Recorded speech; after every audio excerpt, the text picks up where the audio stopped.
खुलुमबाय तारिखा जाबाय 20 जुलाइ 2024 सुनिबार। आसामनि चराइदेव जिल्लानि साथाम सुबुंखौ तामिलनाडुनि जलारपिट्टाय रेलबादानिफ्राय थैना थानाय थासारियाव मोन्दों आरो बिसोरो आसामनिफ्राय तामिलनाडुआव आसामाव खामानि गैयैलाय खामानिनि आंखाल जानानै न'खरनि रां रुफाखौ सुस्रांनो थाखाय खामानि नागिरनो थांदोंमोन, नाथाय थैनांबायसो आरो बिसोरनि सासे लोगोआ बे समाव गोमाना दङ। थैनायफोरनि मुङा जाबाय नवीन भूमिज, नव भूमिज आरो जामनि घर। गुबुन सासे गोमाना थानाय सुबुंनि मुङा जाबाय मयना भूमिज। दा बेखौ पुलिसआ नागिरगासिनो दङ आरो बिसोर माबोरै थैखो, सोरबासो बुथारखो ना गावसोरसो थैखो बेखौ दासिमाव गुमुर मोनथ'नाय जायाखै। दा बे जाथायनि सायाव इनभेस्टिगेशन खालामनाया सोलिगासिनो दङ।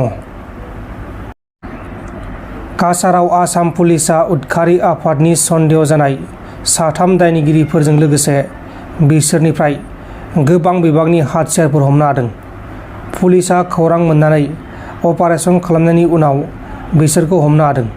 हमजानायफोरनि मुङा जाबाय लालुंगाई हामार, लालबिकुं हामार आरो जसुआ।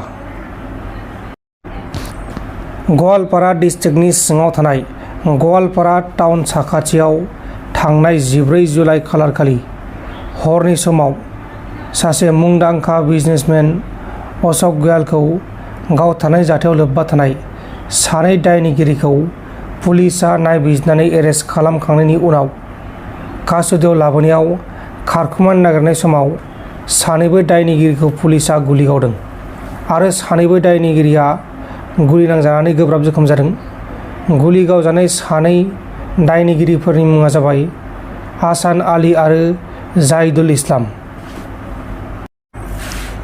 गाजियाबादाव सासे प्राइभेट बेंकनि मावथिआ गावजों ज' मावफानाय साथाम सुबुंजों बडि मोदोमनि सायाव सानफ्रामबो इनाय अयथासार खालामजाबाय थानायनि जाहोनाव गावनि जिउखौ गावनो फोजोबदों। थैनाय मावथिनि मुङा जाबाय शिबानी त्यागी, 27 बोसोर बैसोनि। शिबानीआ गावखौ इनाय खालामग्राफोरनि मुंखौ न'टआव लिरना गालांदों आरो गावनि थैनायनि जाहोनखौबो न'टआव लिरना गालांनानै बिसनि मुलि लोंनानै गावखौ फोजोबदों आरो शिबानीनि न'खरनि मानसिफोरा साथाम ज' मावग्राफोरनि सायाव ज्योति चौहान, आक्रम आरो नाजमुस साकिबनि सायाव एफआइआरखौ थिसननाय जाबाय। दा बे जाथायनि सायाव पुलिसआ दायनिगिरिफोरखौ एक्सन लानाय जागोन होननानै बुंदों। बांलादेशआव हिंसायारि जाथाय आरो दुंहाव थासारि। बे जाथायाव 40नि बांसिन सुबुङा जिउ खहा जादों। रिजार्भेशननि थाखाय बे जाथाया जादों आरो बे जाथायनि थाखाय 300निबो बांसिन बांलादेशीफोरा भारताव हाबफैदों। बाक्सा डिस्ट्रिक्टनि सिङाव थानाय दुमनि ओनसोलाव दुंहाव थासारि सोमजिदों। पुलिसनि बुनायाव सासे सुबुंनि जिउ खहा जादों। बे जाथायखौ लानानै दुमनियाव दुंहाव थासारि सोमजिदों। বলে 80% তাৰমানে এনেহেন তাৰমানে কনফিডেন্স হৈ আছে আৰু মৃত্যু হোৱা মানুহজনৰ নাম হৈছিল আপোনাৰ জছ আৰু এই তাৰ বইনাক ৰীতা, মোৰ বোৱাৰী হয়, তাই কৈছে কথাটো। এই মানে বইনাকক কৈছে আৰু যে মোক পুলিচে এনেকৈ মাৰছি, এনেকৈ তাৰমানে বাঁহেদি গলত হেঁচি ধৰছি আৰু কাবাই ঘুচাইছে আৰু কাবাই বন্দুকৰ নলে দিও কোবাইছে, এনেকৈ মানে খুন্দাইছে বোলে। কেতিয়া কৈছিল আপোনাক? এইটো আপোনাৰ যোৱাকালি কৈছে মোক। ক'ত কৈছিল? মোৰ ঘৰতে কৈছে। পুলিচে মাৰা বুলি কৈছে। এই ডুমনিৰ পুলিচে। আগে পিছে কিবা বেমাৰ আছিল নেকি তেখেতৰ? এনে বেমাৰ চেমাৰ থকাটো সেনেকৈ মেডিকেলত যোৱা নাই আৰু সিমানটো মই নাজানো আৰু, কিন্তু এই মাৰপিট কৰা কথাটো কৈছে আৰু।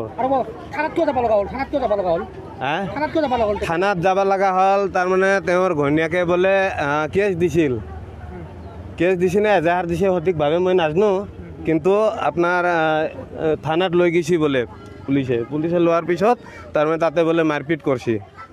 মাৰপিট কৰাৰ পিছত ইয়াৰ তাৰমানে এনেকৈ কি হৈছে এতিয়া বাকীখিনি মই সিমান এটা নাজানো, কিন্তু মাৰপিট কৰাটো হৈ বোলে। এই জোচে নিজে কৈছে তাৰ বইনাকক।